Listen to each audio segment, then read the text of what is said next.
What's up, everyone? Welcome to Cracker. I got a shipment in the mail. Didn't forget I had it. It slipped my mind. This is from eBay. It's actually from the same seller that I got the Spider-Man comics so cheap from, where I got the Spider-Man for $1.31, and I think it was like $3 shipping or something like that. This guy must have really wanted to get rid of his comics. You can always tell someone who's looking to make money and someone who just kind of wants to get rid of stuff, because the books he was selling, they were pretty good ones, and they were pretty damn dirt cheap. And this one's another one. This time the guy didn't charge me any shipping. I probably should have waited and got everything as like have them bundle everything together. But the auctions were so far apart, I said the hell with it. And some of them actually, like I said, were pretty good. Like this one was free shipping, so it didn't really matter.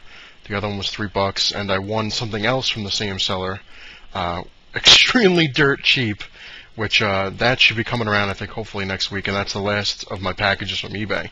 But this, I've been waiting to get this for a good price, and it's been kind of out there from time to time, and you know, sometimes you'd find it pretty cheap, and a lot of times I found it for like $5, and I should have bought it, and I'm like, I'll get it down the line. But apparently this character is coming around in the New 52.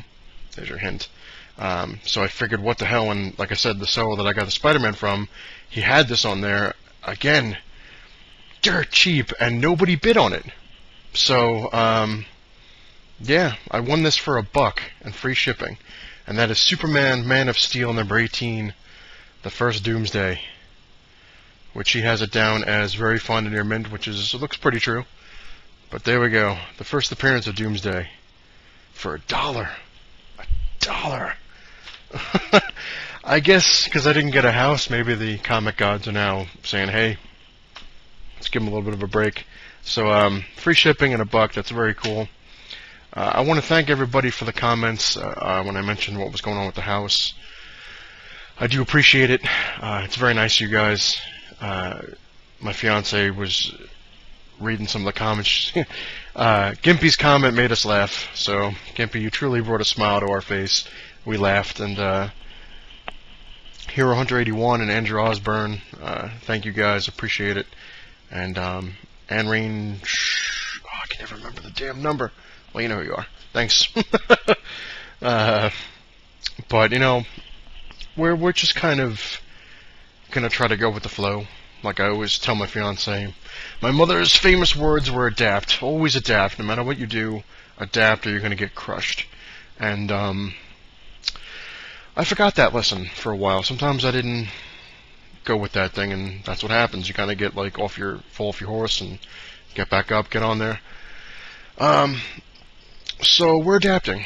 We're taking it as it is. We're going on with our life, and we're going to try to better ourselves bit by bit. You know, it's going to take a while, but we're used to it by now.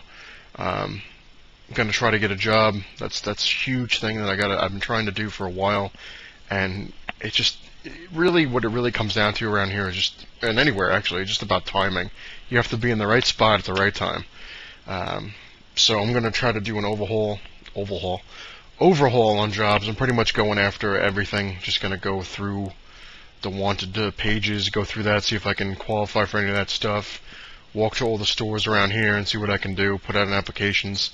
One thing you might want to do, if you're looking for a job, this is just a good idea that I remember my intro to occupation teacher used to say, Mr. Jones. Used to hate it when we used to sing the song to him, but used to flat out say, if you want to get a job, this is before computers, but he was pretty much ahead of his time. He said, always go in there and ask for an application, no matter what they tell you. If they tell you to go send a letter, well, he said send a letter, but he even said email at the time, because email was just kind of coming around. Email them. He's like, don't take that for an answer. He's like, simply say, I don't have a computer, or I don't have this. I would like to fill out an application here. The reason, he said that the best reason for it is that they have your application right then and there, like they have a hard copy, I guess. Again, this is before computers really took off. So he was always saying, because then they can, you know, if they're looking through a file, they're like, oh, hey, here's somebody, rather than, you know, go through the internet, I guess, you know, well, their emails. Who knows if that really truly works, but I usually do that whenever I've gotten a job, any job I've ever had. I always made sure I filled an application there, and I've always gotten one. And I've gotten somewhat lazy because most of the jobs I've gone for out here, just go to our website. Okay. And I would take that, and I would go on the website, and I would type out the stuff, and I'd never get anywhere. So I'm going to do what my old teacher said. No matter what they tell you, fill out an application in the store, because also it's supposed to show that you're a little more dedicated. You know, you want the job. Because when you go and you fill out an application on their website, you're competing with all these people, thousands of people. Whereas if you do that, it helps. He also said another idea, which sometimes is good, sometimes is bad. It all depends, because it kind of could come off pushy. When you go into a job and you ask someone, to fill out an application and all that stuff, always ask to speak to the manager, because it's a good idea to introduce yourself to the manager and say, hey, you know what, I'm applying for a job, I really want to work here, what can we do here? And again, he even said it's kind of half and half. Like, it could really screw you over, or it could go well. All depends on the manager. That's the problem. If you have a laid-back kind of cool manager where they're like, hey, how are you? You're good. If you have like a stuck-up, pain-in-the-ass manager, they're going to be like, hey, this guy's annoying, and they won't even bother. So you got to kind of be careful with that one. So that's what I'm going to be doing. I've been working very hard on the cave upstairs. I'm actually trying to come up with a name for it. Man cave is just kind of, I'm trying to come up with something. I'll think about it. It's bouncing around in my head, a couple ideas. Give it a name. But, yeah, that is it. That's pretty much it. Gizmo will eventually be on the show again. He's been pissed off, as you can see. He's attacked me because he wants to be in the limelight, and I've been kind of soaking it up myself. As you can see, this is what he does when he gets pissed. But at least now my arm's matched because he got the other side last time. As you can see, I healed up pretty quick, but it's almost the exact same thing. So at least he's consistent. We finally got a chance. My fiance got cut pretty bad, and of course she finally had it. We broke down and we started clipping his nails because the vet showed us how to clip the nails without hurting him. Because cats are easier than dogs in a way. Because cats, where their claw comes out, you can't cut anywhere the pink is, because you can see the pink inside their claws. You cut way before the pink. Sounds really messed up, but to make sure that won't hurt them. Because if you cut anywhere below that, or you actually cut the pink, that's their nerves, that's their actual, and you can kill them that way. So my fiance got the clippers. Vet showed us how to do it. We clipped his nails, so now he's a little. It sucks you got to keep clipping him, but hey, you know what? We don't want to declaw him, because if God forbid he gets outside, the real animals will kick his ass. At least he's got some kind of defense. But yeah, he got my fiance pretty good in the leg. She was playing with him, and she got up to go do something, and I guess thought he was still playing, and he jumped and grabbed her by the leg and slid down and got her pretty good.